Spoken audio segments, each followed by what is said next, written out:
Hello students, मैं Kamlesh Anand raising teacher sure success centre के अपने यूट्यूब चैनल में आपका फिर से स्वागत करता हूँ। श्योर सक्सेस सेंटर जो आप लोगों को पता है रांची का एक जाना माना शिक्षण संस्थान है। कोरोना वैश्विक महामारी के कारण अभी सभी क्लासेस स्थगित कर दिए गए हैं, जिसके कारण विद्यार्थियों की समस्या को देखते हुए यहाँ पर आप लोगों के लिए ऑनलाइन वीडियो क्लासेस अवेलेबल किए गए हैं, जो आप लोग श्योर सक्सेस सेंटर के यूट्यूब चैनल में जाकर देख सकते हैं। लेकिन वीडियो पूरा देखें, चैनल को सब्सक्राइब करें, लाइक करें और अपने सभी दोस्तों में शेयर करना ना भूलें। चलिए हम लोग डिस्कस कर रहे हैं दोस्तों कोडिंग डिकोडिंग के स्टेटमेंट कोडिंग। स्टेटमेंट कोडिंग में क्या है कि आप लोग को कुछ स्टेटमेंट दिया जाएगा, उसमें कुछ कोड दिए जाएंगे। आप लोग को ये बताना है कि इस स्टेटमेंट में जितने भी वर्ड हैं सभी वर्ड का कौन सा कोड है, उसी के बेसिस पे आप लोग को क्वेश्चन को सॉल्व करना। तो यहाँ पे क्वेश्चन का फॉर्मेट दिया गया है, तो ध्यान देते हैं हम लोग इस फॉर्मेट के क्वेश्चन को कैसे सॉल्व करेंगे।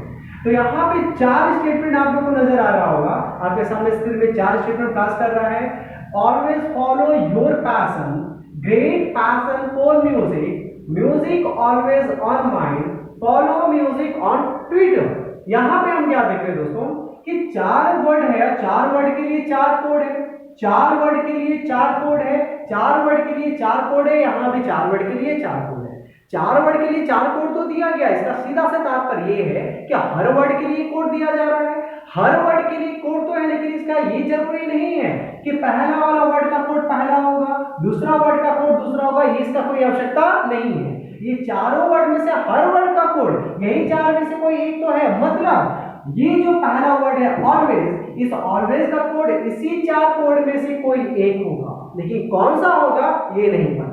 उसी प्रकार से फॉलो का कोड भी इसी चारों में से कोई एक होगा, लेकिन कौन सा होगा नहीं पता। तो आप लोग को पर्टिकुलर हर एक वर्ड का कोड ढूंढना है और उसके बाद इस सभी क्वेश्चन का आंसर देना है। तो हम लोग कोड कैसे ढूंढेंगे, तो चलिए चेक करते हैं।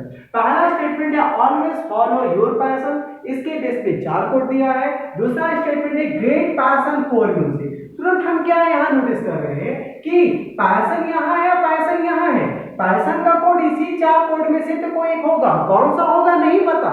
लेकिन पैशन अगर यहाँ है तो पैशन का जो कोड यहाँ पे लिखा होगा, पैशन यहाँ होने के कारण वही कोड यहाँ पर भी तो लिखा होगा। तो कौन सा कोड यहाँ पे दोनों जगह कॉमन नजर आ रहा है, तो हम क्या देख रहे हैं यहाँ पे MO नजर आ रहा है। इसका तात्पर्य सीधा सा ये है कि पैशन का कोड MO मिल गया, कि पैशन का कोड MO होगा। आगे देखते हैं, always follow your music always on mind. Always यहाँ भी है, यहाँ भी है। ऑलवेज का कोड MO तो नहीं होगा, क्योंकि MO तो पैशन का कोड हो गया।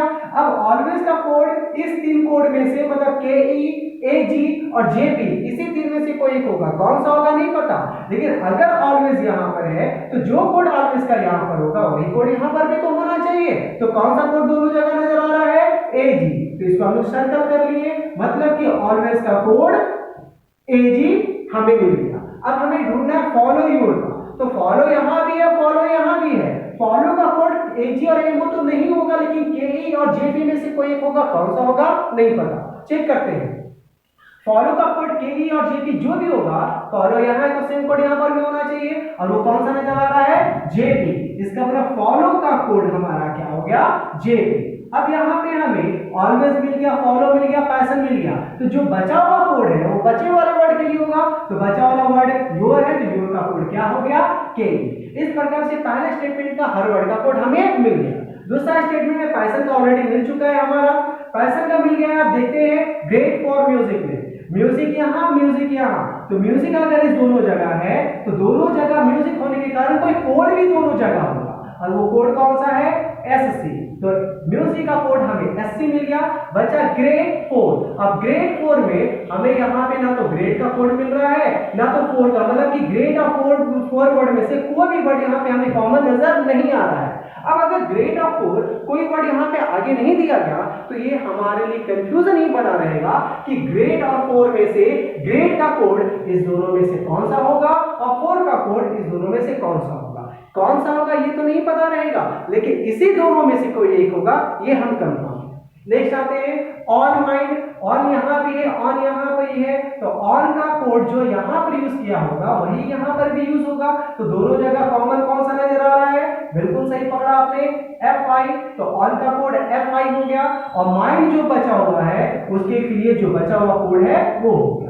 अब यहाँ पे क्या बच गया, म्यूजिक ट्यूटर। म्यूजिक का ऑलरेडी हम पहले ढूंढ ही चुके थे, म्यूजिक का कोड क्या था हमारा SC, तो ये भी म्यूजिक का कोड मिल गया। अब बचा ट्यूटर के लिए जो बचा हुआ है वो। तो इस प्रकार से हमने हर वर्ड का कोड आसानी से ढूंढ लिया। लेकिन ग्रेड ऑफ 4 में अभी भी कंफ्यूजन है कि ग्रेड का कोड BU होगा या ND होगा। सिमिलरली 4 का कोड BU होगा या ND होगा। ये सारे सवाल हमारा सारा कोड को हमने डिकोड कर लिया। अब जो क्वेश्चन है उस क्वेश्चन का आंसर देते हैं। पहला क्वेश्चन है फॉलो। फॉलो मतलब कि फॉलो का कोड क्या होगा आप लोग को ये बताना है। तो फॉलो ढूंढ लीजिए यहाँ पे फॉलो। लेकिन इससे पहले एक चीज यहाँ पे नोटिस कीजिएगा, यहाँ पे जितने भी वर्ड है स्टूडेंट्स, सभी वर्ड को मैंने अलग अलग चीज से मार्कआउट किया है। किसी को अंडरलाइन, किसी को क्रॉस, किसी को सर्कल, किसी को ट्राइंगल, किसी को स्क्वायर, किसी को पॉइंट। आखिर ऐसा क्यों किया? अगर हम सोचो, अगर हम सभी वर्ड को अलग अलग चीज से मार्कआउट नहीं करते, सबको अंडरलाइन करते, तो ये भी अंडरलाइन, ये भी अंडरलाइन, सारा कोड भी अंडरलाइन होता, तो वही कंफ्यूजन बना रहता कि कौन सा वर्ड का कौन सा कोड है। तो यहाँ पे अलग अलग मार्कआउट करने से क्या पता चल रहा है कि जो अंडरलाइन है उसका कोड अंडरलाइन वाला होगा, जो ट्राइंगल में वर्ड है उसका कोड ट्राइंगल वाला होगा, जो सर्कल में है उसका कोड सर्कल में होगा, जो स्क्वायर में है उसका कोड स्क्वायर में होगा, जो पॉइंट में उसका कोड पॉइंट में होगा। क्लियर है? तो पहला वर्ड हमारा फॉलो। फॉलो ढूंढ लीजिए कहां पर है, तो फॉलो हमें मिल रहा है यहाँ पर। फॉलो को क्रॉस किया गया है, अगर फॉलो क्रॉस है तो इसका कोड भी क्रॉस होगा। क्रॉस वाला कोड कौन है? JP। लास्ट में हमारा आंसर हो गया JP। पहला सवाल का आंसर तैयार।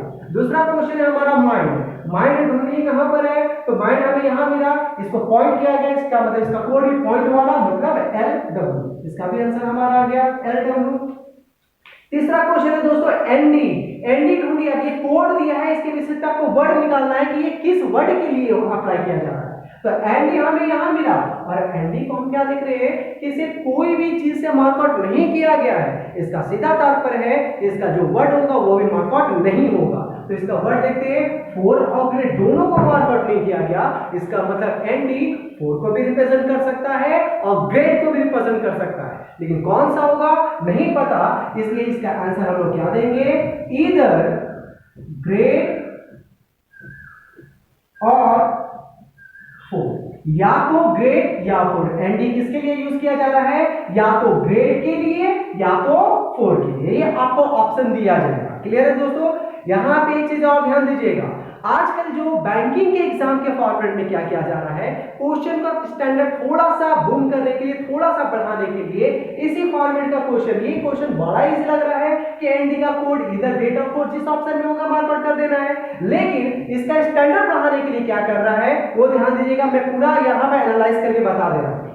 आप लोग को ND का कोड क्या देना है, इधर ग्रेड और 4। जिस ऑप्शन में रहेगा उस ऑप्शन को टिक कर दीजिए, उसके बाद बाकी जितने भी ऑप्शन रहेंगे, मतलब कि बैंकिंग में 5 ऑप्शन रहते हैं, 5 ऑप्शन में से अगर इधर ग्रेड और 4 लिखा हुआ है तो टिक कर दीजिए। उसके बाद बाकी के 4 ऑप्शन में क्या लिखा हुआ है क्या नहीं लिखा हुआ है कोई मतलब नहीं है, सीधा सा बात। और अगर ये ऑप्शन है तो टिक कर रहा है, लेकिन सोचिए ये क्वेश्चन दिया गया और ये ऑप्शन दिया ही नहीं है, तब हम क्या करेंगे।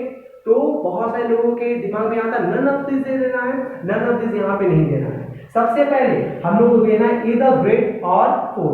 अगर ये ऑप्शन है तो हर हाल में इसी को आंसर देना है, और अगर ये आंसर ये ऑप्शन में नहीं है तब हम लोग का आंसर कंसीडर करेगा कि हम ND का एग्जैक्टली कोड ग्रेड या 4 में क्या है, ये तो डिटरमाइन नहीं हो पा रहे कि ग्रेड होगा या 4 होगा। और जब डिटरमाइन नहीं होते हैं तो आंसर देते हैं cannot be determine, C and D। Clear है? Cannot be determine, direct हमारा आंसर होगा कैन नॉट बी डिटरमाइन। ध्यान से, अगर ये ऑप्शन है तो इसी को देना है, अगर ये ऑप्शन नहीं रहेगा, ये नहीं दिया जाएगा, तब हम लोग को देना है कैन नॉट बी डिटरमाइन। लेकिन सपोज कीजिए दोनों ऑप्शन में दे दिया, तो पहला ऑप्शन में ये लिख दिया, दूसरा ऑप्शन में ये लिख दिया, तो बिल्कुल सही पकड़ा आपने। जब ये लिखा हुआ है तब इसको क्यों देंगे आंसर, ये लिखा हुआ है तो इसी को देना, ये नहीं लिखा रहेगा, कोई ऑप्शन में नहीं रहेगा, तब इसको आंसर देना है। क्लियर है?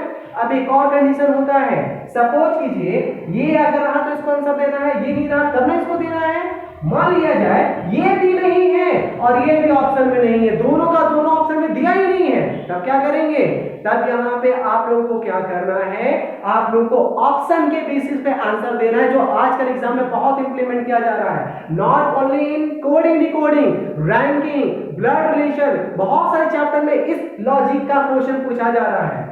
अगर ये क्वेश्चन देगा तो इसके लिए ऑप्शन तो रखेगा ना, तो इसके लिए ऑप्शन क्या रखेगा, ध्यान दीजिए, पहला ऑप्शन, दूसरा ऑप्शन, तीसरा ऑप्शन, चौथा ऑप्शन, 5 ऑप्शन मान लिया जा रख दिया जा रहा है। पहला ऑप्शन रख दे रहा है आप लोग के लिए माइंड, दूसरा ऑप्शन रख दिया है पैशन, तीसरा ऑप्शन रख दिया है ग्रेट, चौथा ऑप्शन रख दिया है योर और पांचवा ऑप्शन रख दिया है ऑन। अब हम लोग से पूछा गया है कि एनडी का कोड क्या होगा, तो जब एनडी का कोड हम लोग देखे तो ग्रेट और 4 में से कोई एक होगा। अब हम लोग को आंसर क्या ढूंढना था, इधर ग्रेट और 4, ये तो ऑप्शन है ही नहीं, ये ऑप्शन दिया रहता तो इसको आंसर देते। अब ऑप्शन ये नहीं दिया गया, तब हम क्या ढूंढेंगे कि नॉट बी डिटरमाइंड, ज्ञात नहीं किया जा सकता, ये भी ऑप्शन में नहीं दिया गया है, तब हम क्या करेंगे, तब ऑप्शन के बेसिस पे चेक करेंगे कौन सा ऑप्शन आंसर कंसीडर करेगा। तो इसकी क्या करेंगे हम लोग, एलिमिनेट का कंडीशन करेंगे, हटाएंगे, छटनी करेंगे। पहला ऑप्शन दिया गया माइंड, तो एनडी का कोड ग्रेड और 4 में से ना कोई एक होगा, माइंड तो होगा नहीं, ये ऑप्शन आउट। दूसरा पैशन, पैशन भी नहीं होगा, ग्रेड और 4 में से कोई एक होना चाहिए, ये ऑप्शन और। तीसरा ऑप्शन ग्रेड, ये हो सकता है क्योंकि कंफर्म नहीं है कि ग्रेड होगा या 4, ये हो सकता है। चौथा ऑप्शन योर, योर तो एकदम नहीं होगा। पांचवा ऑप्शन ऑन भी नहीं होगा, तो सारा ऑप्शन आउट हो गया। अब एक ही ऑप्शन बचा है ग्रेड, और तो कोई ऑप्शन बचा नहीं है, तो आप लिख लीजिए ये आंसर कंसीडर कर जाएगा कि एनडी का कोड क्या हो जाएगा, ग्रेड। लेकिन फिर से मैं बता रहा हूं, अगर ऐसा क्वेश्चन रहेगा तो पहला प्रायोरिटी आपको ये होना चाहिए इधर और, इधर ग्रेड और 4, अगर ये है इसके अलावा जो भी लिखा है उससे मतलब नहीं है, ये लिखा हुआ है इसको आंसर कंसीडर कीजिए। अगर ये नहीं है तब ये आंसर होगा कि नॉट बी डिटरमाइंड, और ये भी नहीं रहेगा तब ऑप्शन के बेस पे एलिमिनेट करके आंसर देना है। क्लियर है? इसमें एक चीज और ध्यान दीजिएगा, यहाँ पे जो आंसर हम लोगों ने दिया ग्रेड, तो इसका मतलब ये समझ नहीं लेना है कि ग्रेड के लिए ही एनडी और एनडी के लिए ही ग्रेड है। इस क्वेश्चन ऑप्शन ने क्या बोला कि इस क्वेश्चन का आंसर देना है, और इस क्वेश्चन का आंसर कंफ्यूजन वाला है जो आप नहीं दे पा रहे हैं, तो हम बस इस क्वेश्चन का आंसर देने के लिए हेल्प कर रहे हैं कि ग्रेड एनडी का कोड कुछ देर के लिए, कुछ समय के लिए ग्रेड मान ले रहे हैं, और आप इसका आंसर देके चले जाएं। लेकिन जैसे ही इसका आंसर देकर ग्रेड को चूज करके आप चले जाएंगे, हमारा अभी भी कंफ्यूजन वही बना रहेगा कि ग्रेड के लिए एनडी होगा या बी। मान लिया जाए ये क्वेश्चन है, इसका आंसर हमने ग्रेड दे दिया, इसके तुरंत बाद अगर आप लोग के लिए दे देगा कि बताइए 4 का कोड क्या होगा, तो 4 का कोड किसी स्टूडेंट के दिमाग में ये आएगा कि एनडी जो है वो तो ग्रेड को रिप्रेजेंट कर दिया, तब 4 के लिए तो बीयू बचा, तो इसका आंसर बीयू दे देना है, तो ये बिल्कुल गलत होगा। हम अभी भी कंफ्यूज हैं क्योंकि ये जो एनडी के लिए ग्रेड यूज किया गया बस इस क्वेश्चन के लिए अप्लाई किया गया, बाकी किसी क्वेश्चन में कंडीशन इंप्लीमेंट होगा ही नहीं। 4 के लिए अभी भी हमारा या तो एनडी या तो बीयू, इसी दोनों में से कोई एक होगा। क्लियर है? इसमें ध्यान दीजिएगा, ये सिर्फ मैं फिर से रिपीट कर रहा हूं, सिर्फ कोडिंग डिकोडिंग नहीं, आप लोग का ब्लड रिलेशन, रैंकिंग और भी बहुत सारे चैप्टर में इस फॉर्मेट का क्वेश्चन इसी लॉजिक के बेसिस पे पूछा जाता है। नेक्स्ट क्वेश्चन है हमारा डिवाइन पैशन। डिवाइन तो यहाँ पे कहीं है ही नहीं कोई वर्ड, अब यहाँ पे डिवाइन है ही नहीं, तो इसका कोड कैसे होगा, छोड़ देते हैं इसे, आगे बढ़ते हैं। पैशन, पैशन तो दिया गया है ना, पैशन अंडरलाइन है, तो इसका कोड क्या होगा, एमओ, मतलब पैशन का कोड एमओ तो पता चल गया, लेकिन डिवाइन यहाँ पे नहीं था तो इसका कोड नहीं पता चला। अब सोचिए, डिवाइन तो यहाँ नहीं है, यहाँ पे जितने वर्ड है उसका कोड ये है, इसका मतलब ये सारा कोड इस वर्ड के लिए है, ये सारा कोड अगर इस वर्ड के लिए है तो इस कोड में से कोई भी कोड डिवाइन को तो रिप्रेजेंट नहीं करेगा क्योंकि डिवाइन एक नया वर्ड आया है। तो अगर डिवाइन के लिए ये कोड नहीं होगा तो डिवाइन के लिए भी एक नया कोड होगा, अगर ये नया वर्ड है तो इसका कोड भी नया होगा। तो ये क्वेश्चन ऑप्शन बेस्ड हो गया, तो इसका ऑप्शन रखे हैं। अब ऑप्शन में पहले चेक कर लीजिए कि पैशन के लिए एमओ तो होना जरूरी है, पहला ऑप्शन में एमओ रखा है बिल्कुल सही, दूसरा ऑप्शन में एमओ रखा है बिल्कुल सही, सीक्वेंस में रखे या ना रखे उसे कोई मतलब नहीं, ये नहीं कि दूसरा वर्ड है पैशन तो दूसरा में ही एमओ होना चाहिए, ऐसा आवश्यकता नहीं है, कहीं भी रहे बस होना चाहिए, वो होना चाहिए। तो पैशन के लिए एमओ मिल गया, यहाँ भी एमओ मिल गया, तीसरा ऑप्शन में एमओ नहीं है, आंसर नहीं बनेगा, चौथा ऑप्शन में भी एमओ नहीं है, आंसर नहीं बनेगा, पांचवा ऑप्शन में भी एमओ मिल गया। मतलब इस क्वेश्चन का आंसर या तो पहला या तो दूसरा या तो पांचवा होगा। पाइथन का कोड तो एमओ मिल गया है। अब बचा हमारा डिवाइन। डिवाइन एक नया वर्ड था तो इसका कोड भी एक नया होगा।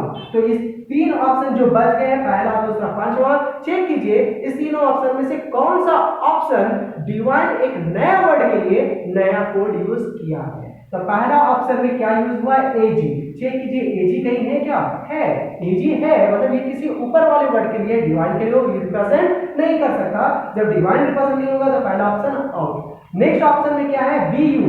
बीयू है क्या, बीयू भी है, और बीयू इस वर्ड के लिए है, मतलब वो डिवाइन को रिप्रेजेंट नहीं करेगा, तो ये ऑप्शन भी आउट। अब एक ही ऑप्शन है, चेक कीजिए या मत कीजिए, यही आपका आंसर होगा, फिर भी चेक कर लेते हैं। पांचवा ऑप्शन में डिवाइन एक नया वर्ड के लिए क्या रखा है, एक्स वाई, और एक्स वाई यहाँ पर कहीं भी नहीं है। एक्स वाई अगर यहाँ पर कहीं नहीं है, इसका मतलब एक नया कोड हो गया, और ये नया कोड इस नए वर्ड को रिप्रेजेंट करते हुए हमारा आंसर कंसीडर कर दिया। तो ये था आप लोग का स्टेटमेंट कोडिंग का। स्टेटमेंट कोडिंग का क्वेश्चन का फॉर्मेट इसी तरह से एग्जाम में पूछा जाएगा, और इसी लॉजिक के बेसिस पे आप लोग को क्वेश्चन का आंसर देना है। 5 क्वेश्चन पूछे जाएंगे, 5 क्वेश्चन का आंसर आप लोग आसानी से दे सकते हैं।